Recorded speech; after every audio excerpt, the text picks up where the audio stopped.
नमस्कार दोस्तों, आप सभी का एक बार फिर से स्वागत है हमारे चैनल दुर्गा भक्ति मार्ग में। आज मैं आप सभी को सुनाऊंगी आषाढ़ अमावस्या की कथा। हिंदू पंचांग के अनुसार आषाढ़ माह हिंदू वर्ष का चौथा महीना होता है। इस महीने की समाप्ति के बाद वर्षा ऋतु प्रारंभ होती है। धार्मिक रूप से अमावस्या तिथि को अत्यधिक महत्वपूर्ण माना गया है। साथ ही आषाढ़ अमावस्या को दान पुण्य व पितरों की आत्मा की शांति के लिए किए जाने वाले धार्मिक कार्य विशेष फलदायी माने जाते हैं। यह अमावस्या किसानों के लिए भी विशेष महत्व रखती है, क्योंकि इस दिन हल और खेती में उपयोग होने वाले उपकरणों की पूजा की जाती है। इसीलिए इसे हलहारिणी अमावस्या भी कहा जाता है। अमावस्या तिथि पर लोग अपने पितरों को प्रसन्न करने के लिए श्राद्ध कर्म करते हैं। इस दिन पितृ तर्पण, नदी स्नान और दान पुण्य आदि करना फलदायी माना जाता है। इतना ही नहीं, यह तिथि पितृदोष से मुक्ति दिलाने में भी सहायक मानी गई है। अतः पितृ कर्म के लिए यह तिथि बेहद शुभ मानी जाती है। इस साल 2024 में आषाढ़ अमावस्या 5 जुलाई 2024 शुक्रवार को मनाई जाएगी। यह तिथि 5 जुलाई सुबह 4:57 से प्रारंभ होगी और इसका समापन 6 जुलाई शाम 4:26 पर होगा। इस दिन ब्रह्म मुहूर्त में उठकर किसी नदी, जलाशय या कुंड आदि में स्नान करें और सूर्य देव को अर्घ देने के बाद पितरों का तर्पण करें। इसके अलावा इस दिन पितरों की आत्मा की शांति के लिए उपवास रखना चाहिए और इस दिन घर के मंदिर की सफाई करें, वहां दीप जलाएं। आपको बता दें कि इस दिन भगवान शिव की पूजा अर्चना करने का भी विशेष महत्व है। इसलिए घर के मंदिर में भगवान शिव की प्रतिमा स्थापित करें। इसके बाद अब भगवान शंकर की प्रतिमा को तिलक लगाकर वहां रोली, नैवेद्य, पुष्प, अक्षत, धूप, मिष्ठान, फल, पंचामृत आदि से उनकी पूजा करें। पूजा सामग्री अर्पित करने के बाद आषाढ़ अमावस्या की व्रत कथा का श्रवण करें और आरती के साथ समापन करें। आइए सुनते हैं आषाढ़ अमावस्या की व्रत कथा। एक समय की बात है, एक ब्राह्मण अपनी पत्नी के साथ रहता था। ब्राह्मण और उसकी पत्नी दोनों ही विष्णु भक्त थे। दोनों प्रतिदिन अपना ज्यादातर समय भगवान के ध्यान और पूजन में बिताते थे।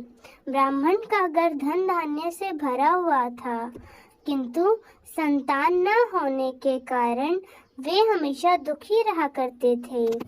एक दिन ब्राह्मण ने अपनी पत्नी से कहा कि मैं तपस्या के लिए वन में जा रहा हूँ। इसके बाद वह भगवान पर भरोसा और संतान की कामना लेकर वन में तपस्या करने चला गया। ब्राह्मण को कठोर तपस्या करते हुए कई वर्ष बीत गए, लेकिन उसे फल की प्राप्ति नहीं हुई। अंत में हार मानकर ब्राह्मण ने अपने जीवन को समाप्त करने का निर्णय लिया। अपना जीवन समाप्त करने के बारे में सोचकर उसने पेड़ की डाली पर फांसी का फंदा डाल दिया और अपने गले पर बांधने लगा। तभी वहां सुख अमावस्या प्रकट होकर बोली, हे ब्राह्मण, तुम्हारे भाग्य में 7 जन्म तक कोई संतान नहीं लिखी, किंतु मैं तुम्हें 2 कन्या का वरदान देती हूँ। तुम अपनी एक कन्या का नाम अमावस्या रखना और दूसरी कन्या का नाम पूनम रखना। तुम अपनी स्त्री से कहना कि वह 1 वर्ष तक सुख अमावस्या का व्रत रखे और अमावस्या के दिन 1 कटोरा चावल भरकर उस पर दक्षिणा रखकर दान कर दे। सुख अमावस्या की बातें सुनकर ब्राह्मण घर आया और यह पूरा वृतांत उसने अपनी पत्नी को सुनाया। सुख अमावस्या के आदेश अनुसार पत्नी ने व्रत रखना आरंभ कर दिया। कुछ दिन बाद ब्राह्मण के घर 2 कन्याओं ने जन्म लिया, जिसमें से एक कन्या का नाम अमावस्या और दूसरी का नाम पूनम रखा गया। जब ब्राह्मण की दोनों बेटियां बड़ी हुई तो ब्राह्मण ने उनका विवाह कर दिया। बड़ी बहन अमावस्या धार्मिक प्रवृत्ति की थी। वह काफी समय भगवान की पूजा और धर्म कर्म में व्यतीत करती थी। इसके विपरीत पूनम भगवान को बिल्कुल नहीं मानती थी। बड़ी बहन अमावस्या के घर सुख समृद्धि का भंडार था, पर छोटी बहन पूनम के घर में दरिद्रता छाई हुई थी। जब बड़ी बहन अमावस्या को अपनी छोटी बहन पूनम के बारे में पता चला तो वह बहुत दुख हुई। तब अमावस्या अपनी बहन के घर ढेर सारा सामान लेकर उससे मिलने गई।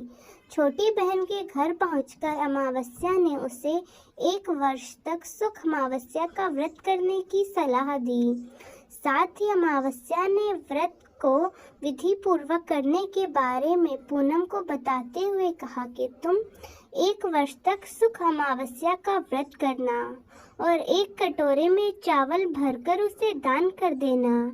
ऐसा करने से तुम्हारे सभी कष्ट दूर होंगे और घर में सुख समृद्धि का वास होगा। पूनम ने अपनी बहन की बात को मानते हुए बिल्कुल ऐसा ही किया, जिसके बाद 1 साल के भीतर पूनम का घर धन धान्य से भर गया। उसके घर एक बेटे ने जन्म लिया। इस प्रकार जो भी विधि पूर्वक सुख अमावस्या का व्रत करता है उसके घर में सुख समृद्धि आती है। तो दोस्तों, कैसी लगी आपको हमारी आज की यह व्रत कथा? कमेंट्स में ज़रूर बताएं। धन्यवाद।